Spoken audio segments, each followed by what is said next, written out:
사랑하는 성도 여러분, 여러분에게 예수님은 어떤 분이십니까? 사실 이 질문은 우리 인생 가운데 가장 중요한 질문 중에 하나입니다. 어떤 사람들은 예수님을 그리스 신화에 나오는 제우스나 헤라클레스와 같은 신화적인 인물이라고 말할 것입니다.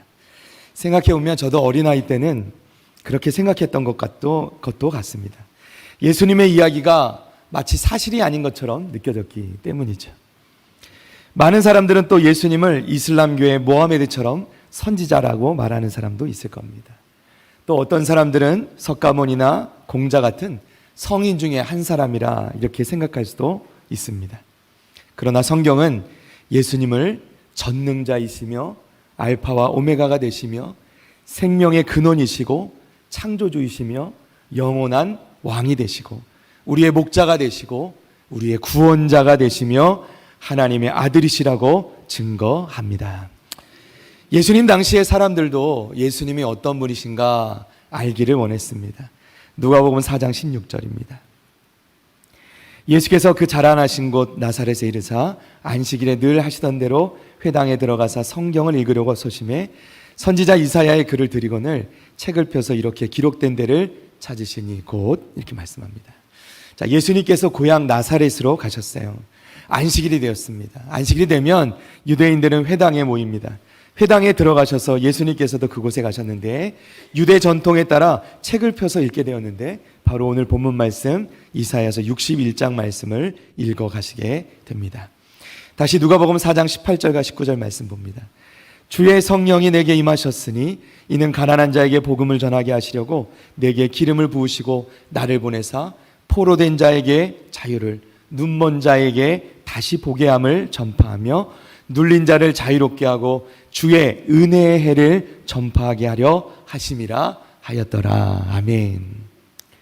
이 말씀은 바로 이스라엘 백성들이 그토록 고대하고 기다리던 메시아에 관한 말씀이었습니다. 예수님께서는 이 말씀을 다 읽으신 후에 앉으시고 거기 모인 사람들을 향하여 또 이렇게 말씀하십니다. 20절과 21절입니다. 책을 덮어 그 맡은 자에게 주시고 앉으시니 회당에 있는 자들이 다 주목하여 보더라. 이에 예수께서 그들에게 말씀하시되 이 글이 오늘 너희 귀에 응하였느니라 하시니리. 할렐루야. 여러분 무슨 말씀이죠? 예수님은 바로 내가 그 메시아라 말씀하고 계시는 거예요. 너희들이 기다리던 메시아가 바로 나이다. 너희들 앞에 있는 내가 너희들이 기다리던 메시아라 이렇게 말씀하시는 거예요. 여러분 그런데 그곳에 모인 이 나사렛 이 사람들은 예수님을 메시아로 인정하지 않으려고 합니다. 오히려 그 예수님을 끌어다가 낭떠러지까지 끌고 가서 그곳에서 밀쳐 떨어뜨려 죽이려고 했습니다. 그러나 그들은 예수님을 죽일 수 없었습니다. 왜냐하면 예수님은 실제로 메시아 구원자로 이 땅에 오신 하나님의 아들이셨기 때문입니다.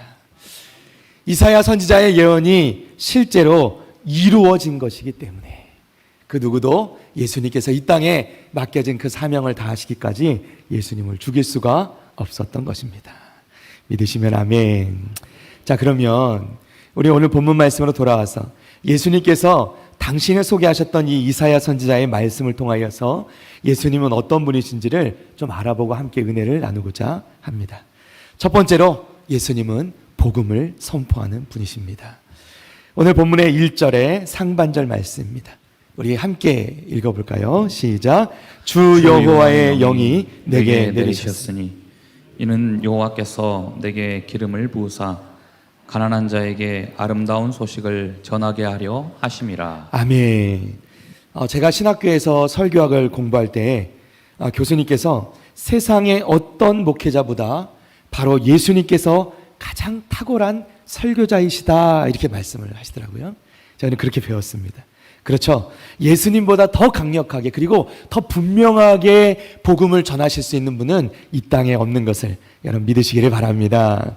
메시아 우리 예수님께서는 하나님께서 기름 부음을 받으셨고 또 주 여호와의 영이 내리신 분이신데 이것은 가난한 자에게 아름다운 소식을 전하게 하려 하심이라 이렇게 말씀하죠. 가난한 자가 누군가요? 재물이 없는 사람은 아닙니다. 물론 예수님께서는 물질적으로 가난한 자들을 긍휼히 여기셨습니다. 그러나 여기서 말씀하는 가난한 자는 재물이 없는 사람을 가리키는 것이 아니죠. 이 가난은 재정적인 가난이 아니라 그 영적으로 가난한 것을 의미합니다. 마태복음 5장 3절입니다. 심령이 가난한 자는 무엇이 있나니? 복이 있나니 천국이 그들의 것이며. 아멘. 주님께서 말씀하십니다. 자기 스스로 나는 의로운 것이 하나도 없습니다. 나는 의로운 것이 아무것도 없습니다. 라는 것을 깨달은 사람. 이 사람이 바로 심령이 가난한 자이고, 이런 자가 복을 얻고 이런 자가 천국을 소유하게 된다 말씀하시는 거예요. 예수님께서는 이 땅에 그 심령이 가난한 자들에게 아름다운 소식을 전하러 오셨다는 겁니다. 그러면 예수님이 전하신 아름다운 소식은 뭘까요? 마태복음 4장 17절입니다. 우리 함께 읽습니다. 시작. 이때부터 예수께서 비로소 전파하여 이르시되 회개하라 천국이 가까이 왔느니라 하시더라. 아멘. 예수님께서 전하신 복음의 말씀이 뭐죠? 회개하라 천국이 가까이 왔느니라. 아멘. 여러분, 믿는 사람들 가운데도 이 죄를 대하는 두 가지 부류의 사람들이 있습니다. 첫 번째 종류의 사람들은 죄성을 가지고 태어난 인간은 어쩔 수 없다, 그렇게 핑계하면서 자신의 죄를 이른바 은혜의 물타기를 하면서 방치하는 사람들이 있어요. 자신의 죄를 그냥 합리화하고 회개하지 않습니다. 두 번째 종류의 사람들은 주님께서 지켜보고 계심을, 함께하고 계심을 알면서도 내 죄성에 끌려서 어쩔 수 없이 죄를 범하는데, 그럼에도 불구하고 죄를 범한 그것에 대해서 진심으로 괴로워하며 주님 앞에 마음을 찢고 눈물로 회개하며 주님 앞에 나오는 사람들이 있다는 것입니다. 욥기서 1장 1절 말씀을 잠깐 볼까요? 우스 땅에 욥이라 불리는 사람이 있었는데 그 사람은 온전하고 정직하여 하나님을 경외하며 악에서 떠난 자더라. 아멘. 자, 욥이란 사람을 아실 겁니다. 그 욥이란 사람에 대해서 평가할 때 그가 온전하고 정직하여 하나님을 경외하며 악에서 떠난 자라, 이렇게 말씀합니다. 여러분, 여쭤볼까요? 욥은 정말 죄를 하나도 짓지 않은 사람일까요? 대답을 잘 못하시네요. 다시 한 번만 여쭤볼게요. 욥은요, 정말 죄를 하나도 짓지 않은 사람일까요? 그렇지 않죠. 욥도 죄인입니다. 욥도 역시 죄인이에요. 그러면 욥이 어떻게 하나님께 인정받는가? 오늘 말씀에서 우리가 집중해 봐야 될 것은 정직이라는 말과 하나님을 경외하며 라는 말입니다. 그 말이에요. 정직하다는 것은 죄가 없다는 것이 아니고요, 그 죄에 대해서 하나님께 숨기지 않았다는 것입니다. 그가 악에서 떠난 이유가 뭐예요? 하나님을 경외했기 때문이에요. 하나님을 두려워했기 때문입니다. 그래서 악에서 떠나는 거예요. 그가 죄가 없는 것이 아니라 하나님께 죄를 고백했다는 것입니다. 여러분, 다윗은 어떠합니까? 다윗. 하나님을 그토록 사랑하고 하나님을 그토록 경외하고 따랐던 다윗도 여인의 목욕하는 모습을 보고 유혹에 끌려 간음죄를 범하고 맙니다. 그리고 심지어는 그것을 숨기려고 하다가 더 큰 죄를 범하죠.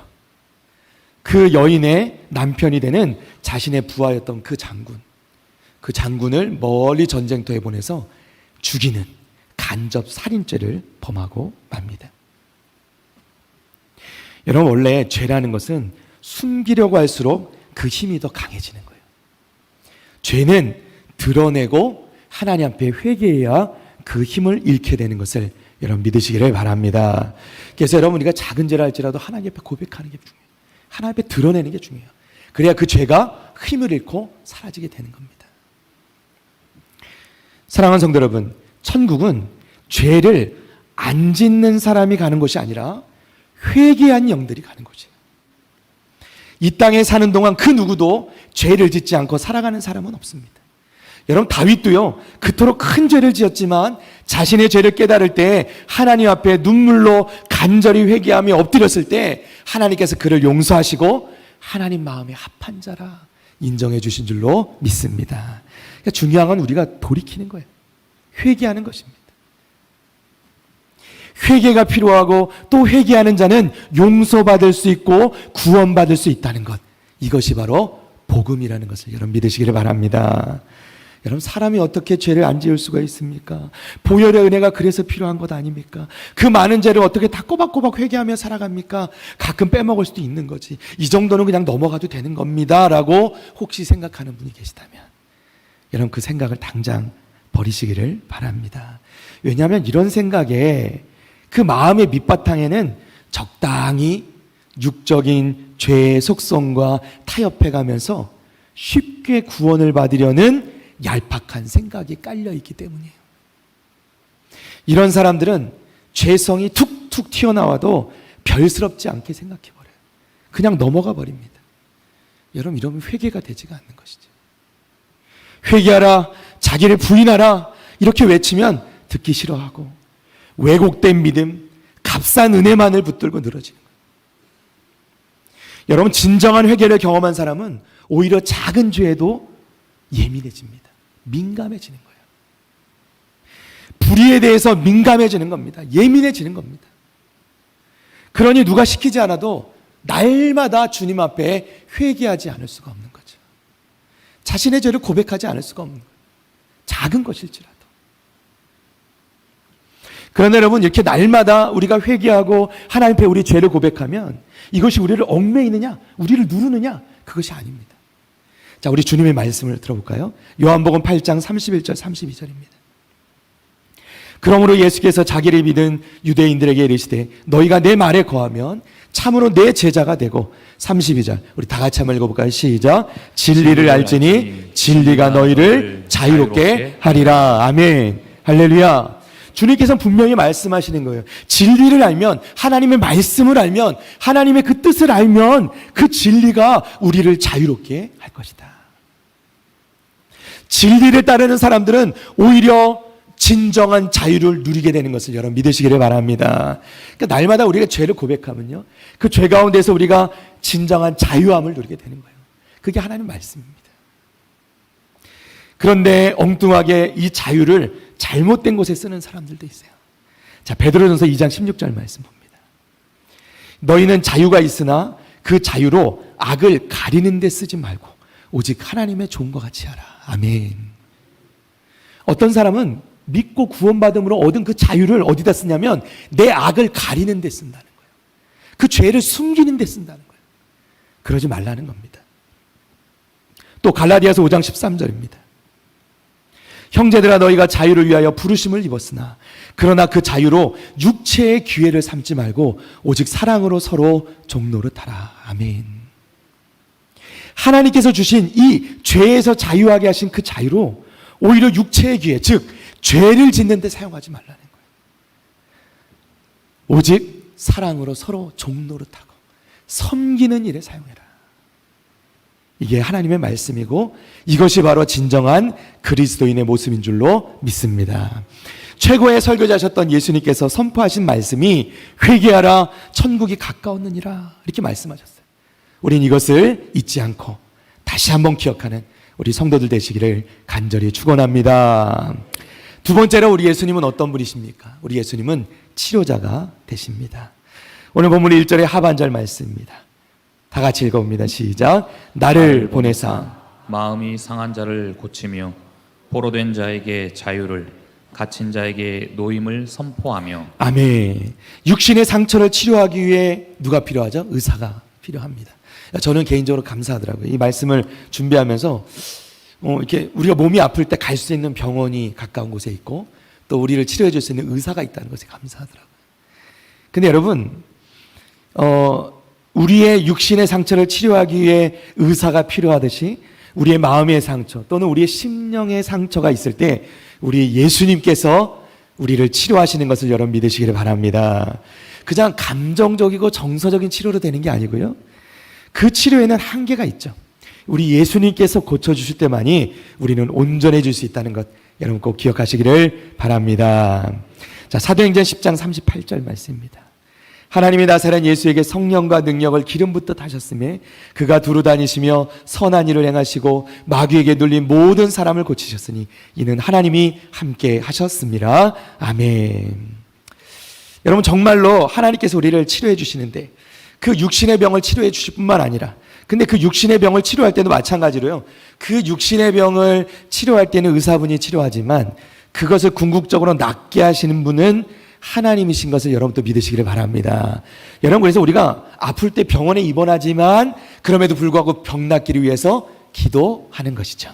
왜냐하면 치료를 하고 약을 조제하고 하는 것들은, 약을 이제 처방하고 하는 것들은 의사들이 하는 것이지만 실제로 그 병을 온전하게 낫게 하는 것은 하나님이시라는 거죠. 무엇보다도 우리 주님께서는 우리 영혼의 유일한 치료자이심을 여러분 믿으시기를 바랍니다. 자, 오늘 말씀해 보니까 포로된 자에게 자유를, 갇힌 자에게 노임을 선포하며 이렇게 말씀합니다. 무엇에 포로되고 무엇에 갇힌 자일까요? 바로 죄죠, 죄. 주님께서는 죄에 포로되었던 우리에게 자유를 주시고 죄에 눌려 갇힌 바 되었던 우리에게 노임을 선포하시는 분임을 여러분 믿으시길 바랍니다. 베드로전서 2장 24절 말씀입니다. 친히 나무에 달려 그 몸으로 우리 죄를 담당하셨으니 이는 우리로 죄에 대하여 죽고 의에 대하여 살게 하려 하심이라. 그가 채찍에 맞음으로 너희는 무엇을 얻어요? 나음을 얻었나니. 아멘. 사랑하는 성도 여러분, 제가 지난주에 우리 간증을 하는데요, 지난주에 예배 때 우리 집사님 한 분이 갑자기 지난번에 그 뇌경색이 찾아와서 이 집사님 언어장애가 오신 집사님 오셨어요. 말을 할 수가 없었습니다. 그래서 제가 원래 기도 부탁을 받았는데 병원으로 가려고 약속을 다 했다가 갑자기 혈압이 높아지시고 상태가 좀 안 좋아지셔가지고 기도해드리러 갈 수가 없었습니다. 면회가 안 되니까. 그런데 지난주 주일날 예배 때 오셨어요.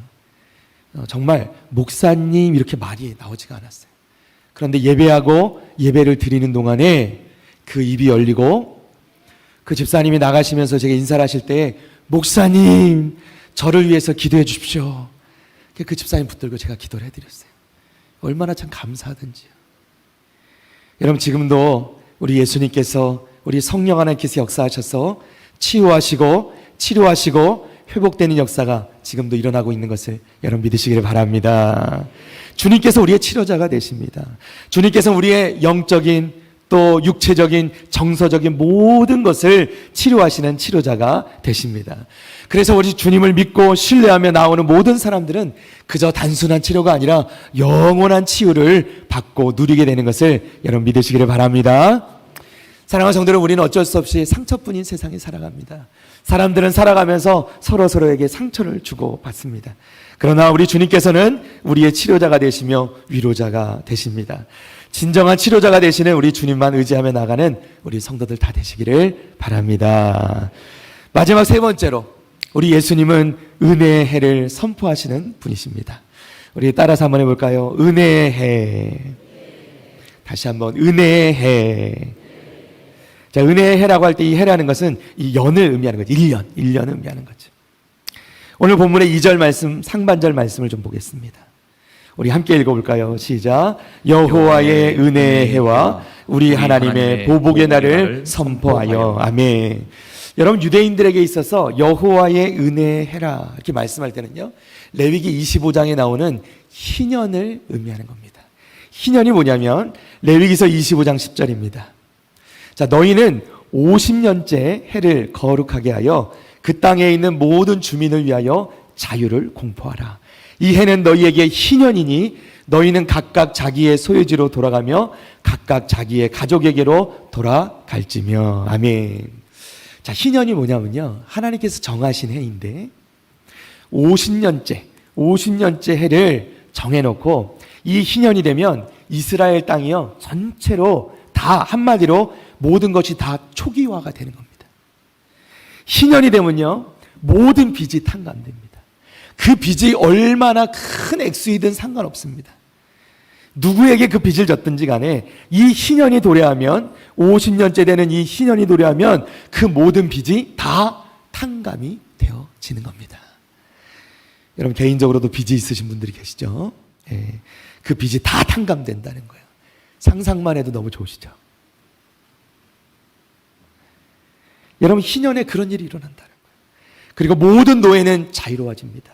어떠한 사정이 있었든 내가 어쩔 수 없이 내 자녀를 노예로 팔기로 하고 내가 노예로 나가기도 했는데 그 노예되었던 나 삶에서 아무런 조건 없이 희년이 선포되면 모두 다 집으로 자유인이 되어 돌아오게 된다는 겁니다. 팔렸던 땅도 원주인에게로 돌아옵니다. 내가 힘들어서 때로는 가뭄이 들어서 어쩔 수 없이 내 땅을 잘라서 팔았는데 그 땅이 희년이 선포되면 어떻게 해요? 다시 원주인에게로 다 돌아오게 된다는 것입니다. 그리고 이 희년에는 놀라운 일이요. 이 희년이 선포되는 이 1년 동안에는 모든 사람들이 다 아무것도 심지 않고 오직 하나님께서 공급하시는 것을 먹으며 살아가는 거예요. 이게 희년입니다. 그야말로 모든 것이 초기화, 그야말로 하나님께서 인도하셔서 약속의 땅 가나안 땅에 들어갔을 맨 처음 그때로 다 돌아가는 거죠. 여러분, 이런 제도가 이해가 가십니까? 상상이 잘 안 가시죠? 여러분 한번 생각해 보세요. 간단하게만 생각하면요, 정말 말씀드린 대로 50년마다 모든 부채가 탕감되어지면 지금 우리가 살아가는 이 사회가 어떻게 될까요? 아마 모든 금융 시스템이 다 붕괴될 겁니다. 은행들이 다 문 닫지 않겠습니까? 그죠? 갑자기 어느 날 원금을 다 돌려줘야 되는 거잖아요. 은행들만 걱정하겠군요. 여러분, 그리고 만약에 희년을 선포하고 그 1년간 아무것도 하지 않고 너 아무것도 하지 마, 그냥 하나님이 주시는 것만 먹고 살아, 이렇게 여러분에게 말씀하면 여러분 어떻게 생각하시겠어요? 하루도 아니고 일주일도 아니고 1년을 그렇게 살아라. 쉽지 않은 일이죠. 정말 비현실적인 이야기 아닙니까? 아마도 다들 비현실적이라고 비판하면서 절대로 따르지 않을 겁니다. 그런데 성경은, 하나님의 말씀은 희년을 말씀하십니다. 그리고 그것이 바로 메시아이신 우리 주님께서 이 땅에 오실 때 선포할 것이라고 말씀하는 거예요. 여호와의 은혜의 해를 선포할 것이다. 그러면 주님이 선포하시는 그 여호와의 은혜의 해, 그 희년이 선포되면 어떤 일이 일어납니까? 자, 오늘 본문의 3절과 4절입니다. 우리 함께 조금 길지만 다 같이 읽어볼까요? 시작. 무릇 시온에서 슬퍼하는 자에게 화관을 주어 그 죄를 대신하며 기쁨의 기름으로 그 슬픔을 대신하며 찬송의 옷으로 그 근심을 대신하시고 그들이 의의 나무 곧 여호와께서 심으신 그 영광을 나타낼 자라 일컬음을 받게 하려 하심이라.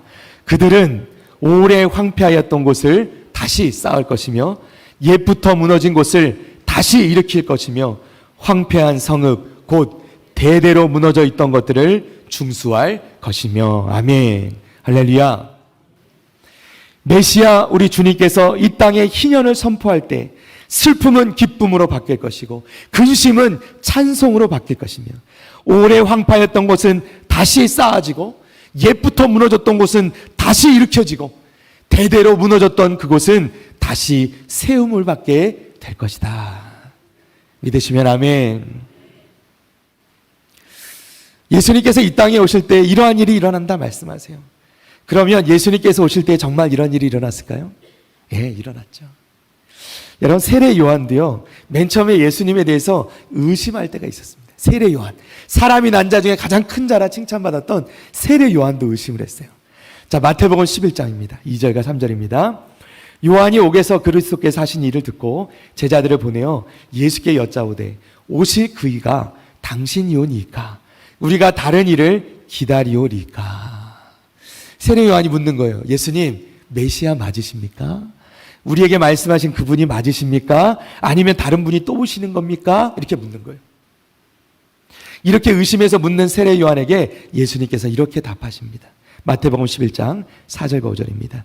예수께서 대답하여 이르시되 너희가 가서 듣고 보는 것을 요한에게 알리되. 5절 말씀 함께 했습니다. 시작. 맹인이 보며 못 걷는 사람이 걸으며 나병 환자가 깨끗함을 받으며 못 듣는 자가 들으며 죽은 자가 살아나며 가난한 자에게 복음이 전파된다 하라. 아멘. 할렐루야. 예수님께서 가시는 곳에 어떤 일이 벌어집니까? 눈먼 자가 눈을 뜨게 됩니다. 저는 자가 걷게 됩니다. 나병한 자가 깨끗함을 받고 듣지 못하던 자도 듣게 된다는 거예요. 그리고 죽은 자가 다시 살아나게 된 줄로 믿습니다. 가난한 자들에겐 생명의 구원의 복음이 전파되어집니다. 이것이 무엇이죠? 회복과 치유의 역사가 일어나게 되었다는 것입니다. 구원의 역사가 일어나게 된 것입니다. 이 모든 것이 바로 우리 주님께서 이 땅에 오셔서 선포하는 여호와의 은혜의 해, 신년이 선포될 때 일어난 일인 줄로 믿습니다. 예수님께서 이 땅에 오실 때 바로 이런 일들이 일어나게 된 줄로 믿습니다. 예수님께서 메시아 되심을 증거하는 이런 일들이 일어나게 되었다는 겁니다. 뿐만 아니라 지금 이 순간에도 우리가 살아가는 이 성령의 시대, 이 시대에도 역시 그 하나님의 역사, 우리 주님의 역사, 성령의 역사가 일어나고 있는 것을 여러분 믿으시기를 바랍니다. 그리고 마침내 주님 오실 그날에 그 희년은 완성되어지고 여호와의 은혜의 해, 선포된 그 해가 완전히 완성될 것을 여러분 믿으시기를 바랍니다. 왜냐하면 예수님께서 바로 메시아이시기 때문입니다. 할렐루야. 말씀을 정리합니다. 이사야 선지자가 예언하고 온 이스라엘 백성들이 그토록 기다리던 메시아가 바로 예수님이신 것을 믿으시기를 바랍니다. 우리 주님께서 복음을 선포하시고 여호와의 은혜의 해를 선포하시고 희년을 선포하실 그때에 하나님께서 말씀하신 선지자가 예언한 그 놀라운 역사들이 이 땅 가운데 온전하게 이루어진 것을 여러분 믿으시기를 바랍니다. 지금도 우리 주님 앞에 나아가는 자들은 그 육체가 치유되어지고 정서적 또 영적인 모든 치유함과 회복함을 경험하게 되는 것을 여러분 믿으시기를 바랍니다. 주님께서 우리에게 여호와의 은혜의 해를 선포하셨습니다. 지금도 주님 앞에 나아가는 자들에게는 모든 것이 회복되고 살아나는 희년의 은혜가 있게 되는 줄로 믿습니다. 이 희년의 은혜가 우리 사랑하는 성도님들의 삶 가운데 있기를 주님의 이름으로 축원합니다. 여러분의 가정 가운데 있기를 바랍니다. 우리 교회 가운데 있기를 바랍니다. 나아가 이 나라 민족 가운데 있기를 주님의 이름으로 간절히 축원합니다. 할렐루야. 우리 자리에서 일어나시겠습니다. 몸이 불편하신 분들은 앉아 계셔도 됩니다.